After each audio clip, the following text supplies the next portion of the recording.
Thank you, Dr. Fox. I am proud to speak in support of Mr. Wahlberg's amendment. Our classrooms are a sacred place, one where students focus on their academic journey and prepare for a lifetime of independent self-sufficiency by being a productive part of society. It is often where they find their passion, their path, and their unique calling in this life. And it's where they practically prepare to pursue it.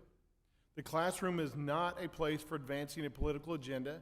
It is not where those with influence should propagandize, and it is certainly not a place where parents should be left out or circumvented from making important life decisions with their children.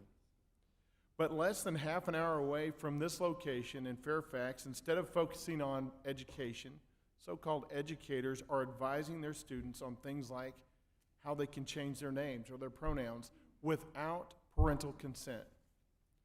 These students are being influenced at a young and impressionable age to embrace a political agenda contrary to that of their creator and contrary to the role of an educator, and oftentimes contrary to a parent's wishes.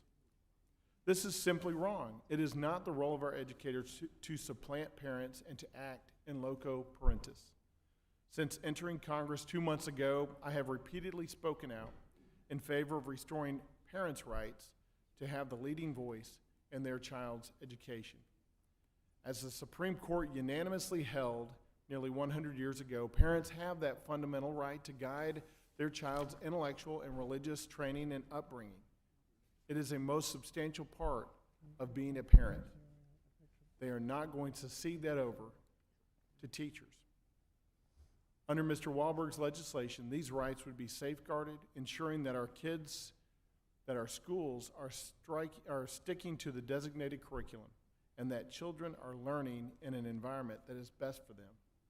This is the decision that should be directed by parents and guardians and no one else.